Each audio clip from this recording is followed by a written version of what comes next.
Good morning, Willowbrook. Thank you for joining us for our daily devotion. Today we're in Acts chapter 9, and we look at this conversion of Saul.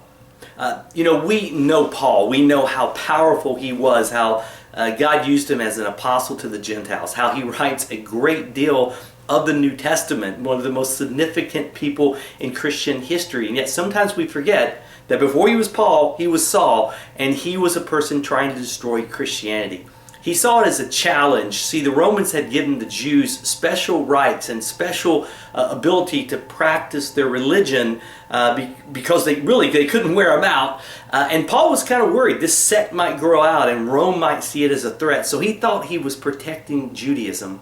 But on his way to Damascus, he has an encounter of the God kind, where he finds himself speaking to Christ, and he's blinded, realizing that he was blinded spiritually, that he didn't know what he was doing. He enters into the city of Damascus, where he is healed, where he finds Christ, he is baptized, and he goes from one to persecute the church to powerfully proving Christ was the Messiah.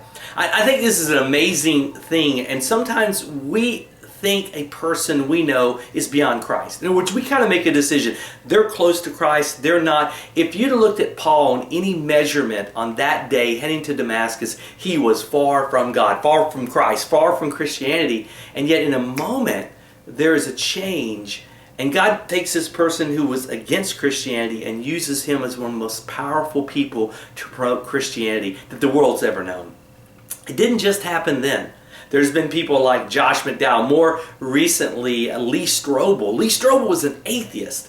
He was an investigative reporter, and he found his wife going to church. She started attending church, which actually he'll tell you he didn't mind because it gave him Sunday morning to himself.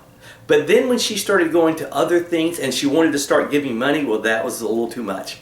And so he set out to disprove Christianity. He thought it'd be an easy thing to show its flaws, and he set in on a service and took notes, ready to disprove everything this young pastor said, and he couldn't do it. But he set out to say, you know what? I'm going to investigate this. I know I can disprove Christianity. I know there's flaws in this. And as he set out to disprove it, he became convinced that Christianity was real. From that, his life was changed. He came to know Christ. He went from being an atheist to becoming one of the pastors, one of the teaching pastors of that church. He's written some incredible books, Case for Christ, Case for Christianity, that help in a very reasoned way explain why Christ is who he said he is. Here's what I want to say.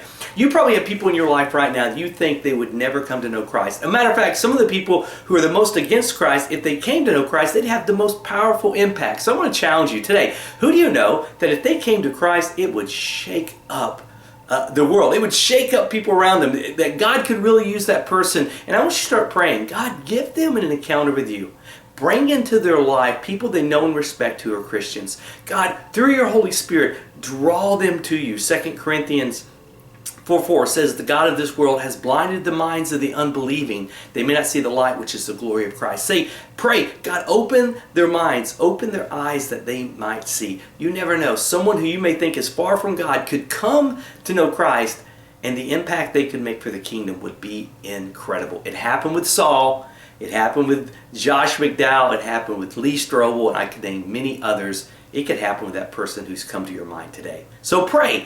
Ask God to draw them to himself. And guys, thank you so much for continuing on our daily devotions.